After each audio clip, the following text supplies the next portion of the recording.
Viewers. दर्शकों नमस्कार, मैं हूं आपके साथ मीनल और आप देख रहे हैं एमएनएस न्यूज टीवी। आपका बहुत बहुत स्वागत है देश की खबरों में। और अब इसी के साथ शुरुआत करते हैं खबरों की, पर पहले देख लेते हैं आज की मुख्य सुर्खियां। हाथों में तिरंगा फौलादी इरादा जब चिनाब ब्रिज पर पीएम मोदी का दिखाया अंदाज। सीएम सिद्धरामैया ने कर्नाटक पुलिस को ठहराया जिम्मेदार। पुलिस कमिश्नर समेत कई सस्पेंड। पुलिस ने आरसीबी के मार्केटिंग हेड को किया गिरफ्तार, 3 और लोग हिरासत में। और अब खबरें विस्तार के साथ। प्रधानमंत्री नरेंद्र मोदी ने आज चिनाब ब्रिज का उद्घाटन कर दिया। इस ब्रिज का देशवासियों को लंबे अरसे से इंतजार था। उद्घाटन के दौरान पीएम मोदी का अलग तेवर देखने को मिला। प्रधानमंत्री नरेंद्र मोदी ने दुनिया के सबसे ऊंचे रेल ब्रिज का उद्घाटन कर दिया। उद्घाटन के दौरान प्रधानमंत्री नरेंद्र मोदी एक अलग अंदाज में नजर आए। उन्होंने हाथों में तिरंगा लहराते हुए चिनाब ब्रिज पर कदम ताल किया। पीएम मोदी का ये अंदाज देखने लायक था। उद्घाटन के बाद वे हाथों में तिरंगा लेकर उसे लहराते हुए सधे हुए कदमों से चिनाब ब्रिज पर वॉक करने लगे। पीएम मोदी के इस कदम ताल के काफी मायने हैं। सबसे पहले तो भारत ने दुनिया का सबसे ऊंचा रेल ब्रिज बनाकर सफलता का झंडा गाड़ा। वहीं उन्होंने पड़ोसी मुल्क पाकिस्तान को भी एक तरह से ये दिखा दिया कि हिंदुस्तान तरक्की के किस रास्ते पर चल रहा है और पाकिस्तान किस ओर जा रहा है।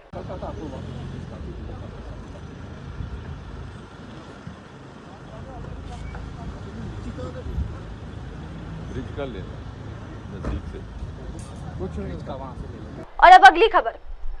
सीएम सिद्धरामैया ने कर्नाटक पुलिस को ठहराया जिम्मेदार। पुलिस कमिश्नर समेत कई सस्पेंड। कर्नाटक के मुख्यमंत्री सिद्धरामैया ने गुरुवार को यहां चिन्नास्वामी स्टेडियम के सामने हुई भगदड़ मामले में पुलिस को जिम्मेदार ठहराया है। उन्होंने कड़ी कार्रवाई करते हुए बेंगलुरु के पास आयुक्त और कई वरिष्ठ पुलिस अधिकारियों को निलंबित करने के आदेश दिए। इस भगदड़ में 11 लोगों की मौत हो गई थी। इसके अलावा उन्होंने आरसीबी, डीएनए इवेंट मैनेजर्स और कर्नाटक राज्य क्रिकेट संघ के प्रतिनिधियों की गिरफ्तारी का भी आदेश दिया। जबकि मामले की जांच कर्नाटक हाईकोर्ट के रिटायर्ड जज माइकल कुन्हा की अध्यक्षता वाले एक सदस्यीय न्यायिक आयोग को सौंप दी गई है। बता दें यह भगदड़ बुधवार शाम को स्टेडियम के सामने हुई, जहां बड़ी संख्या में लोग आरसीबी टीम की आईपीएल जीत का जश्न मनाने के लिए उमड़े थे। सीएम सिद्धरामैया ने कहा कि आज कैबिनेट की बैठक हुई और बुधवार की त्रासदी पर विस्तार से चर्चा की गई। कैबिनेट ने आयोग से इस घटना की जांच की रिपोर्ट 30 दिनों में देने को कहा है।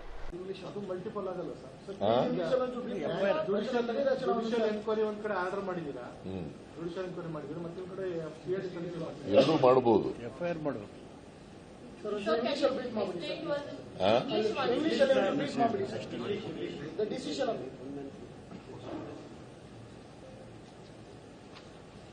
Today the cabinet met and discussed the yesterday's tragedy in detail.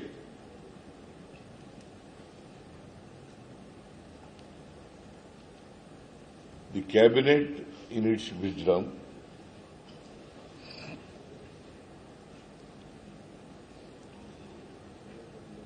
taken a decision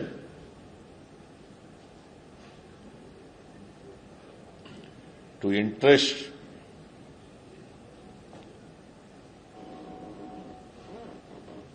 the tragedy yesterday happened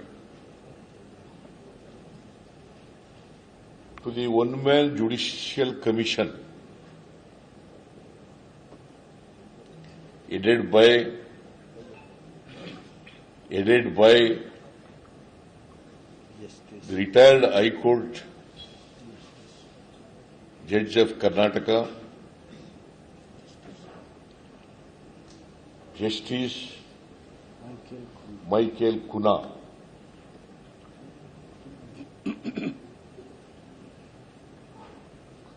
And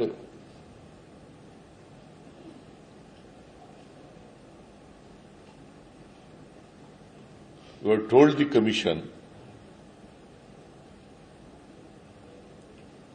to give the report in 30 days.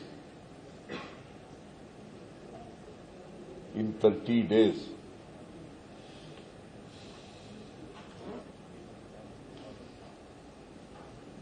And I also instructed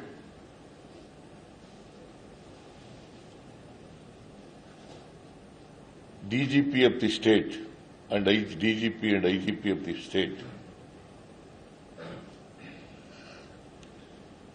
to arrest immediately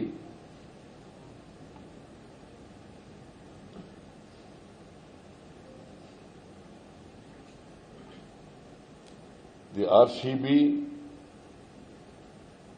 representative,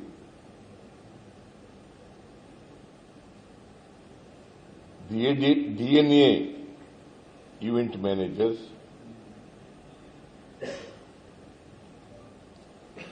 and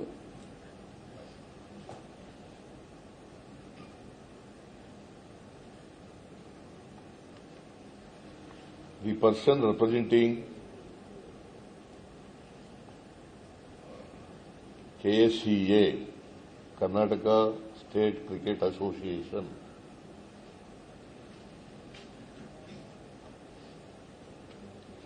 and I also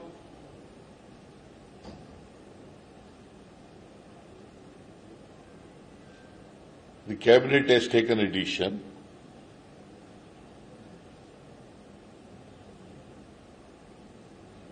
to suspend immediately the CPI of the Kabban Park police station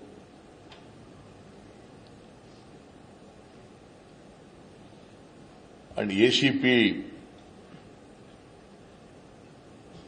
of that particular area, DCP of Central Division,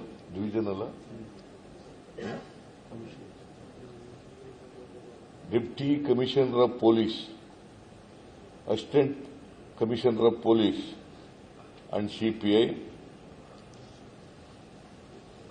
and Additional Commissioner of Police and Additional Commissioner of Police, and who is in charge of the stadium.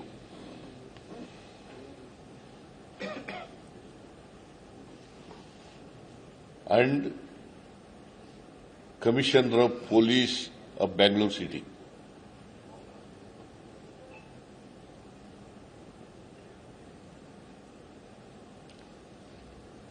And I have entrusted the inquiry.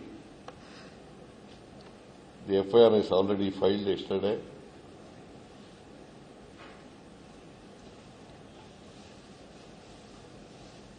The investigation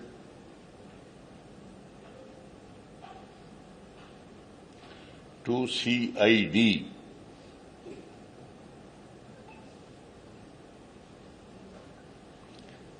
these are the decisions today were taken in the cabinet.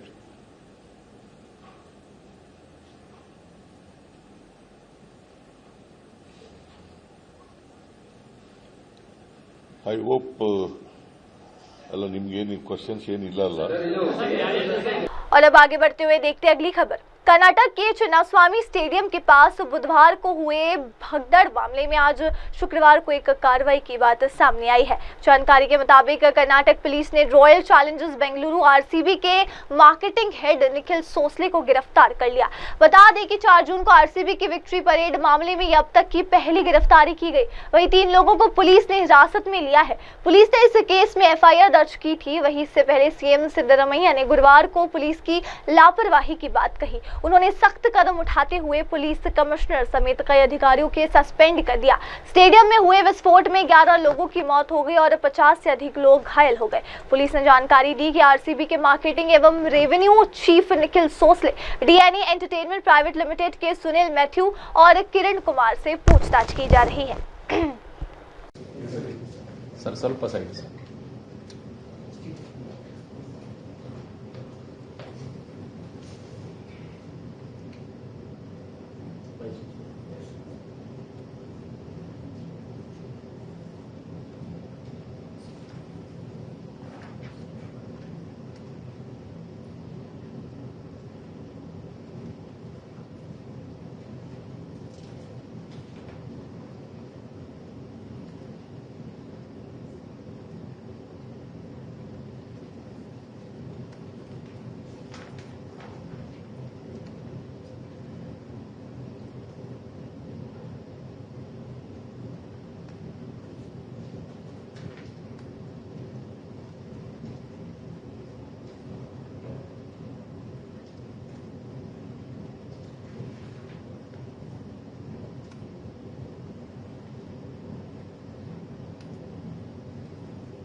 और अब अगली खबर। प्रधानमंत्री श्रेय लेने में बहुत आगे, चुनाव ब्रिज के उद्घाटन को लेकर जयराम रमेश ने साधा निशाना। प्रधानमंत्री नरेंद्र मोदी ने आज चुनाव ब्रिज का उद्घाटन किया। साथ ही पीएम 272 किलोमीटर लंबे उधमपुर श्रीनगर बारामूला रेलवे लिंक का उद्घाटन करेंगे। इसी को लेकर कांग्रेस ने निशाना साधा है। जयराम रमेश ने कहा, पहले की सरकार की तरफ से जो काम किए गए, प्रधानमंत्री उनका श्रेय लेने में बहुत आगे है, इसमें उनका कोई मुकाबला नहीं है। प्रधानमंत्री नरेंद्र मोदी आज शुक्रवार को जम्मू कश्मीर के दौरे पर है। इस दौरान पीएम मोदी ने चुनाव ब्रिज का उद्घाटन किया। इसी के साथ पीएम 272 किलोमीटर लंबे उधमपुर श्रीनगर बारामूला रेलवे लिंक का उद्घाटन करेंगे, जहां पूरे देश में USBRL की चर्चा हो रही है। इसी बीच कांग्रेस की तरफ से भी बयान सामने आया है। कांग्रेस के नेता जयराम रमेश ने उधमपुर श्रीनगर बारामूला रेलवे लाइन को शासन में निरंतरता का उदाहरण कहा। उन्होंने दावा किया, बारामूला और कांजीगुंड के बीच 135 किलोमीटर रेल लिंक 26 जून 2013 तक चालू हो गई थी। Today that will boost the economy and the other aspects of the J&K, especially that part of the J&K. How do you see it? Well, you know, there is continuity in governance, but Prime Minister Modi never recognizes this, never acknowledges it, because he's, perennially in search of self-glorification and self-publicity. This 272 kilometer long Udhampur Srinagar Baramulla railway project was sanctioned in March of 1995 when P.V. Narasimha Rao ji was the Prime Minister. In March of 2002, it was taken forward, declared as a national project by Sri Atal Bihari Vajpayee ji when he was Prime Minister. Now then, subsequently there have been 5 major events before Prime Minister has gone to Jammu and Kashmir today. See, this is the railway link. This is Baramulla, Srinagar, Anantnag, Kazigund, Banihal, Katra, Udhampur and Jammu. This is about 330 kilometers, but Srinagar, Baramulla, Srinagar, Udhampur is 272 kilometers. Okay, that is being dedicated to the nation, and the Chenab Bridge forms part of this link. It's between Banihal and Katra over the river Chenab. It's an iconic project. So let me tell you what are the 5 major events that took place. On April 13th, 2005, Dr. Manmohan Singh inaugurated the 53-kilometer Jammu to Udhampur. Jammu to Udhampur. Then, on 11th of October 2008, Dr. Manmohan Singh inaugurated the 66-kilometer Anantnag to Srinagar, Mazhom, which is about 15 kilometers from Srinagar. Third, February 14th, 2009, Dr. Manmohan Singh inaugurates the 31-kilometer link between Mazhom and Baramulla. So, up to Baramulla, it goes up to Baramulla. Fourth, on October 29th, 2009, Dr. Manmohan Singh inaugurates 18-kilometer Anantnag to Kazigund. Anantnag to Kazigund. Then, on 26th June 2013, Dr. Manmohan Singh inaugurates the 11-kilometer tunnel, which is the Kazigund to Banihal tunnel. So, in other words, 135 kilometers, roughly 140 kilometers, Baramulla to Srinagar, Srinagar to Anantnag, Anantnag to Kazigund, Kazigund to Banihal, Jammu to Udhampur, has been already inaugurated by Dr. Manmohan Singh. Now take Udhampur to Katra. That was also completed before 2014. But there was election code of conduct. So Dr. Manmohan Singh couldn't inaugurate. But on 4th of July 2014, that is 39 days after Mr. Narendra Modi became Prime Minister, he inaugurated the Udhampur to Katra link. In other words, out of 272 kilometers, almost, say, two-thirds. I mean, roughly 100 kilometers was left between Banihal and Katra, and that is being dedicated to the nation, and that's where the Chenab project, the Chenab Bridge is being built. Now, this Chenab Bridge is an iconic bridge, okay? We congratulate the Indian Railways, we congratulate Konkan Railway Corporation, AFCONS, VSK India, Indian Railways, and that unity there's a company, South Korean company, called, if I remember right, Ultra Construction and Engineering. Now, all contracts were awarded in 2005. In 2005, Konkan Railway Corporation, Ultra Construction and Engineering of South Korea, Afcons, VSK India had already been contracted. That project is being commissioned today. The point I want to make is, while today is an important day for the people of Jammu and Kashmir, an important day for the Indian Railways, the Indian National Congress congratulates the entire Indian railway system, public sector companies, private sector companies, but governance and continuity has to be recognized. This is a collective achievement. It's an achievement of the last 30 years. And this is the most complex project, geologically, geographically, security-wise, so many challenges we've had to face. So this is the background to this project. You know, some days ago I had given the example of BrahMos, the BrahMos missile. BrahMos missile is also an example of continuity in governance. Similarly, the Chenab project and the Udhampur-Srinagar-Baramulla link, this is all continuity in governance.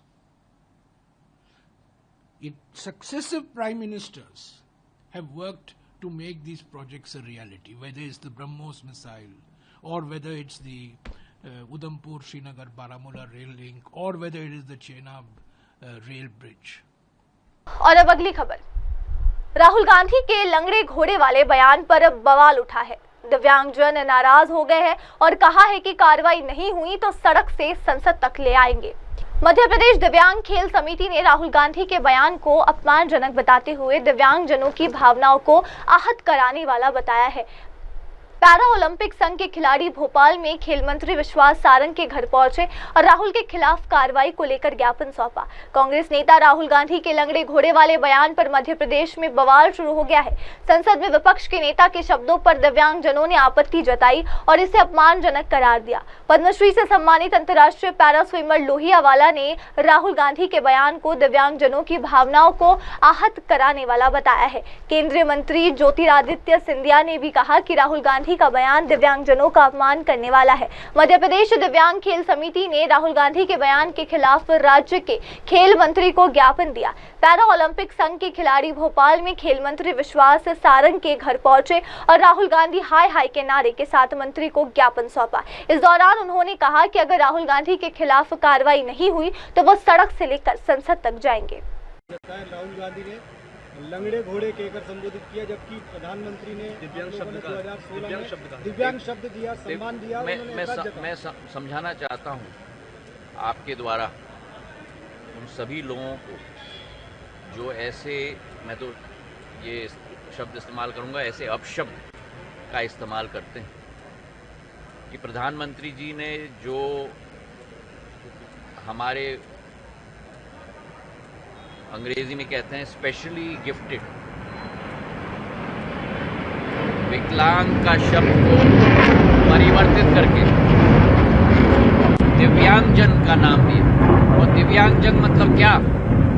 दिव्यांगजन मतलब वो जिन पर भगवान का विशेष आशीर्वाद है, तो उन्हें तो हमें प्रणाम करना चाहिए, और उल्टा ऐसे अपशब्द का इस्तेमाल करते हैं। किस हद तक ऐसे लोग जाएंगे उसकी कल्पना भी आप और हम नहीं कर सकते। मैं सत्येंद्र सिंह लोहिया, पद्मश्री अवॉर्डी 2024 एवं अंतर्राष्ट्रीय दिव्यांग तैरा खिलाड़ी, आज मेरा मन बहुत ही व्यथित और पीड़ा से भरा हुआ है।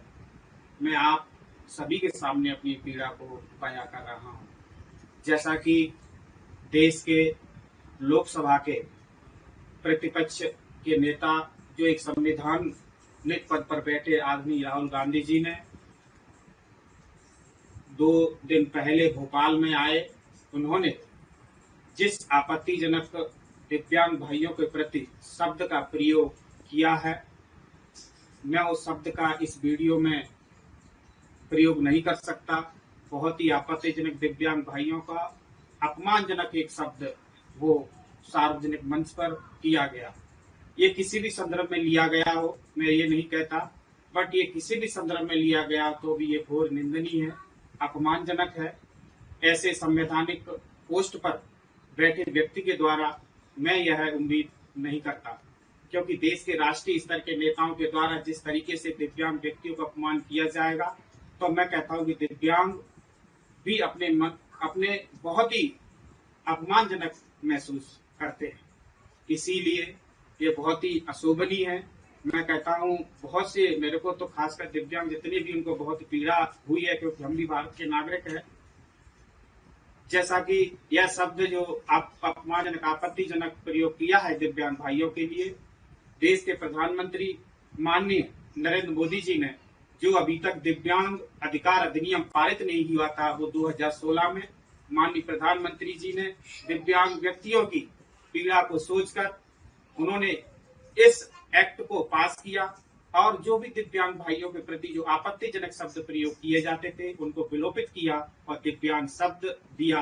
और उन्हें खेल के क्षेत्र में जिस तरीके से मैं यहाँ तक बढ़ा, पद्मश्री, तेंजिंग नोरगे अवार्डी, विक्रम अवार्डी, और मेरे जैसे दिव्यांग भाई हर क्षेत्र में कला, साहित्य, विज्ञान, अंतर्राष्ट्रीय स्तर पर गौरवान्वित कर रहे हैं। तो दिव्यांग व्यक्तियों को जिस तरीके से किसी भी शब्द में जो उनके लिए पहले विकलांग कहा जाता था वो विलोपित किया गया और दिव्यांग शब्द दिया गया। तो मेरा यही मानना है, मैं बस इतना ही कहना चाहता हूं कि माननीय आदरणीय राहुल गांधी जी, कि आप देश के संवैधानिक कोर्ट पर विपक्ष पर प्रतिपक्ष नेता पर बैठे हैं, ऐसे शब्द प्रयोग करने से क्या दिव्यांग भाइयों को आप पीछे लेना जाना चाहते हैं? मैं तो इतना ही कहना चाहता हूं कि आने वाले में दिव्यांगजन आयोग भारत सरकार को मैं रिपोर्ट करूंगा, जहां से किसी भी मंच पर ऐसे दिव्यांग व्यक्तियों के प्रति सार्वजनिक जीवन में उपयोग ना हो। थैंक यू सो मच, धन्यवाद। या जिनका मूड ठीक नहीं है, जो ज्यादा टेंशन लिए हैं, अब रेस के घोड़े और बारात के घोड़े को अलग तो करना ही पड़ेगा। और पहले मैं कहता था दो टाइप के हैं, एक रेस का घोड़ा है, कांग्रेस पार्टी कभी कभी रेस के घोड़े को बारात में भेज देती है, ये कमलनाथ ने कहा है, और कभी कभी बारात के घोड़े को रेस की लाइन में खड़ा कर देती है, उसको पीछे से वो एक चाबुक पड़ता है, वो वहीं बैठ जाता है। मगर एक तीसरी कैटेगरी है, एक हुआ बारात का, दूसरा हुआ रेस का, एक तीसरा भी होता है। कौन सा होता है? लंगड़ा घोड़ा। तो ये छांटना है हमें, लंगड़ा कौन सा है, रेस का कौन सा है, बारात का कौन सा है। बारात वाले को बारात में भेजना है, रेस वाले को रेस में डालना है, और लंगड़े वाले को रिटायर करना है कि भैया ये लो, थोड़ी सी घास चरो, घास खाओ, घास चढ़ो, पानी पियो, रिलैक्स करो, बाकी लोगों को तंग मत करो, बाकी घोड़ों को डिस्टर्ब मत करो, नहीं तो फिर कार्रवाई करनी पड़ेगी। जो लंगड़ा घोड़ा होता है, अगर वो डिस्टर्ब करता है तो उसके साथ क्या होता है जानते हो? वो मैं नहीं कहूंगा। तो ये बदलाव लाना है। और अब अगली खबर, अवैध कुर्बानी या क्रूरता बर्दाश्त नहीं करेंगे, बकरीद पर कपिल मिश्रा ने इन चीजों पर लगाई रोक। दिल्ली सरकार ने बकरीद को लेकर एक एडवाइजरी जारी की है, जिसमें प्रतिबंधित पशुओं की हत्या पर रोक लगा दी गई है। पशुओं की कुर्बानी गली या मोहल्ले में नहीं दे सकते। इसके अलावा उन्होंने कुर्बानी की फोटो या वीडियो सोशल मीडिया पर डालने से सख्त मना किया है। इन नियमों का उल्लंघन करने वालों पर सख्त कार्रवाई के आदेश दिए हैं। बकरीद से पहले दिल्ली सरकार ने सार्वजनिक व्यवस्था और पशु कल्याण को ध्यान में रखकर एक एडवाइजरी जारी की, जिसमें उन्होंने अवैध बलि और प्रतिबंधित पशुओं की हत्या पर सख्त रोक लगा दी। एडवाइजरी में कहा गया कि नियमों को उल्लंघन करने वाले लोगों पर सरकार उचित कार्रवाई करेगी। एडवाइजरी में उन्होंने कहा कि बकरीद के दौरान दी जाने वाली कुर्बानी केवल पहले से ही निर्धारित जगहों पर ही दी जाएगी। गाय, बछड़े और ऊंट आदि जानवरों की कुर्बानी पर सख्त प्रतिबंध लगा दिए गए हैं। इसके अलावा कुर्बानी की फोटो या वीडियो सोशल मीडिया पर शेयर करना सख्त मना कर दिया गया है। और अब अगली खबर, वक्फ संपत्तियों के लिए उम्मीद पोर्टल लॉन्च हो चुका है, जहां 6 महीने के अंदर कराना होगा रजिस्ट्रेशन। वक्फ संपत्तियों के लिए उम्मीद पोर्टल लॉन्च हो चुका है। सरकार के मुताबिक उम्मीद पोर्टल का मकसद वक्फ संपत्तियों के बेहतर प्रबंधन और पारदर्शिता को बढ़ावा देना है। ये एक सेंट्रल पोर्टल होगा जिस पर देश भर में मौजूद वक्फ संपत्तियों का रजिस्ट्रेशन किया जाएगा। अल्पसंख्यक मामलों के मंत्री किरण रिजिजू ने शुक्रवार को उम्मीद पोर्टल लॉन्च किया। ये एक सेंट्रल पोर्टल है जिस पर देश भर में मौजूद वक्फ संपत्तियों का रजिस्ट्रेशन किया जाएगा। इसके तहत अब सभी वक्फ प्रॉपर्टीज को 6 महीने के अंदर रजिस्ट्रेशन कराना होगा। ये पोर्टल उम्मीद का पूरा नाम है यूनिफाइड वक्फ मैनेजमेंट, एम्पावरमेंट, एफिशिएंसी और डेवलपमेंट, यानी कि unified Waqf management, empowerment, efficiency and development act 1995 के तहत बनाया गया है। मोबाइल और ईमेल आईडी के जरिए इसका वेरिफिकेशन हो सकता है। और अब अगली खबर, कटरा से श्रीनगर वंदे भारत का पहला, दूसरा, तीसरा टिकट लोगों ने किया बुक, रूट और किराया भी। प्रधानमंत्री नरेंद्र मोदी ने शुक्रवार को चनाब दरिया पर बने रेलवे के नायाब, अद्भुत और बेमिसाल चनाब पुल को राष्ट्र को समर्पित कर दिया। पीएम मोदी ने चनाब रेल ब्रिज का उद्घाटन किया। पीएम मोदी कटरा से वंदे भारत ट्रेन को हरी झंडी दिखाकर श्रीनगर रवाना किए गए। इसी के साथ माता वैष्णो देवी कटरा से श्रीनगर के बीच शुक्रवार से 2 स्पेशल वंदे भारत एक्सप्रेस का ऑपरेशन शुरू हो गया। इसके साथ ही कश्मीर घाटी ट्रेन रूट से पूरे देश से जुड़ गया। अब आम लोग 7 जून से कश्मीर से कन्याकुमारी तक ट्रेन से सफर कर सकते हैं। इस ट्रेन के लिए रजिस्ट्रेशन करवाना या रिजर्वेशन करवाना बहुत जरूरी है। IRCTC ने ट्रेनों की ऑनलाइन बुकिंग शुरू कर दी। यात्री जुबैर अली ने वंदे भारत एक्सप्रेस की सबसे पहली टिकट बुक की। उन्होंने बुकिंग खुलते ही रात 9:30 बजे टिकट बुक किया। जुबैर अली माता वैष्णो देवी कटरा से श्रीनगर तक का सफर करेंगे। हालांकि इनकी टिकट 11 जून की है। आम लोगों के लिए 7 जून से कमर्शियल बुकिंग शुरू हो चुकी है। इस तरह कटरा श्रीनगर रेल लाइन का पहला टिकट लेने वाले जुबैर अली बने। और अब अगली खबर, भाजपा ने कर्नाटक सरकार पर उठाए सवाल, चुप्पी के लिए राहुल को घेरा, सिद्धरमैया ने दी सफाई। बेंगलुरु के एम चिन्नास्वामी स्टेडियम के बाहर हुई भगदड़ को लेकर राजनीतिक तेज हो चुकी है। भाजपा ने कांग्रेस सरकार पर लापरवाही और हादसे के बाद लीपापोती के तौर पर कार्रवाई करने का आरोप लगाया। भाजपा ने मामले पर कांग्रेस नेता राहुल गांधी की चुप्पी पर भी सवाल उठाए। कर्नाटक भाजपा अध्यक्ष बिवाई विजेंद्र ने कहा, राज्य सरकार ने दबाव में आकर ही कार्रवाई की। आरसीबी और कर्नाटक क्रिकेट एसोसिएशन के खिलाफ कार्रवाई की गई। कल मुख्यमंत्री ने अचानक बेंगलुरु सिटी पुलिस कमिश्नर समेत वरिष्ठ पुलिस अधिकारियों और 5 अन्य अधिकारियों को निलंबित कर दिया। असली आरोपी कोई और नहीं बल्कि मुख्यमंत्री सिद्धरमैया है। आरोपी नंबर 2 उप मुख्यमंत्री DK शिव कुमार है। आरोपी नंबर 3 गृह मंत्री G परमेश्वर है। उनकी जांच होनी चाहिए। और अब अगली खबर, वित्त मंत्रालय ने सभी राज्यों को भेजा लेटर, बैंक कर्मचारियों की सुरक्षा के लिए कही बात।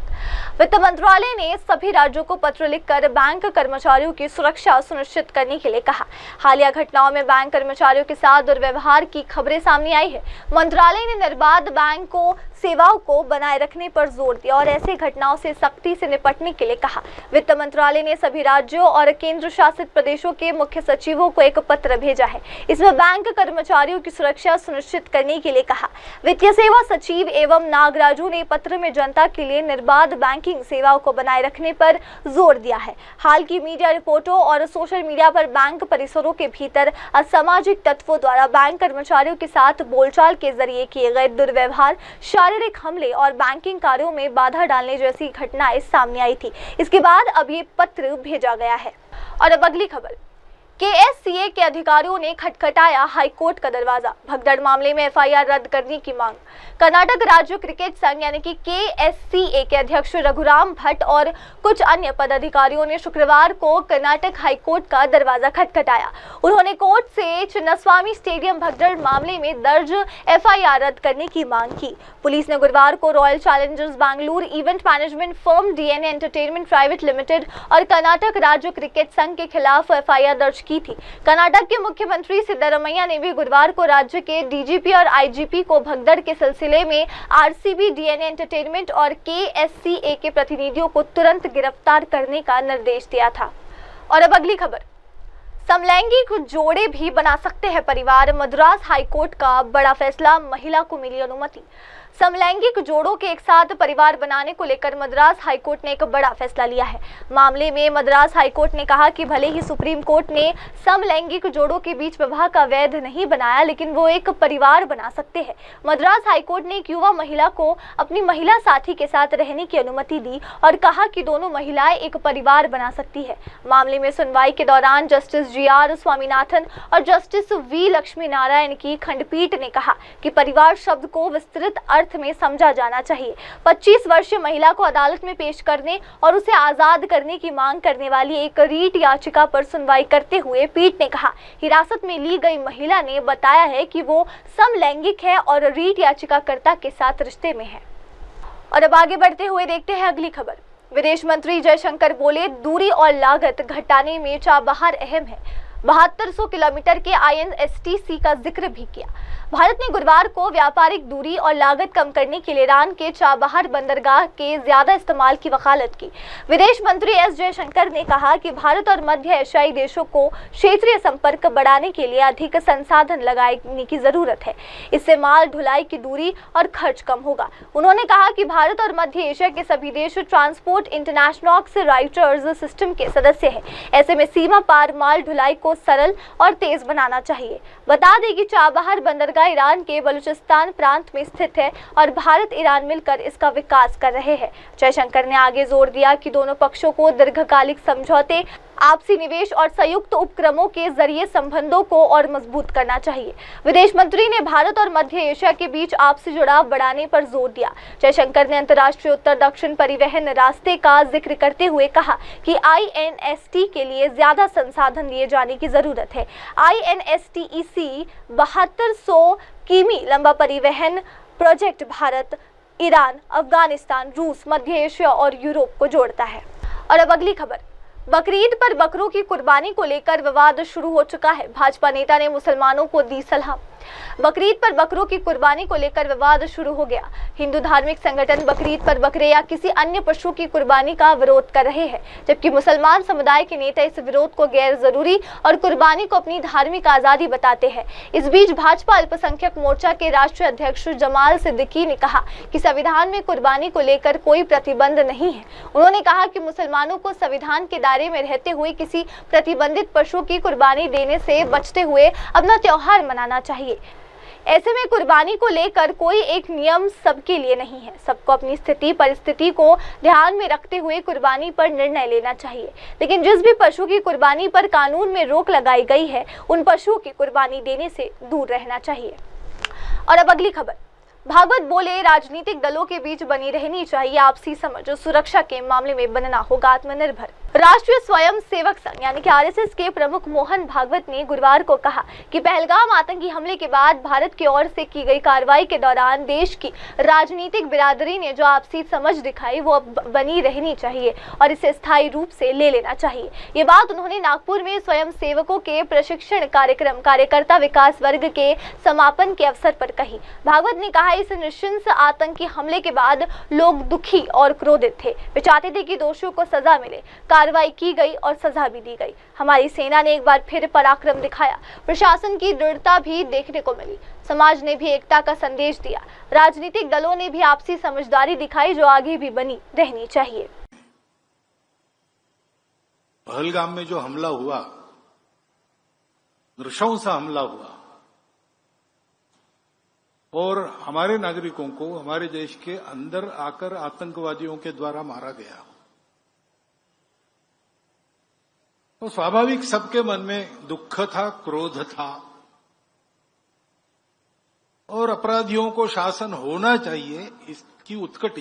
और अब फिलहाल के लिए इतना ही। अब लेते हैं एक छोटा सा ब्रेक। ब्रेक के बाद लौटेंगे और जानेंगे देश विदेश की तमाम खबरें। तब तक के लिए आप जुड़े रहे मेरी सहयोगी शुभा के साथ और देखते रहिए MNS न्यूज TV। नमस्कार। हाय हेलो नमस्कार, मैं हूं पंकज विष्णु और आप देख रहे हैं MNS न्यूज। आप देख रहे हैं एमएनएस न्यूज, सच जरूर।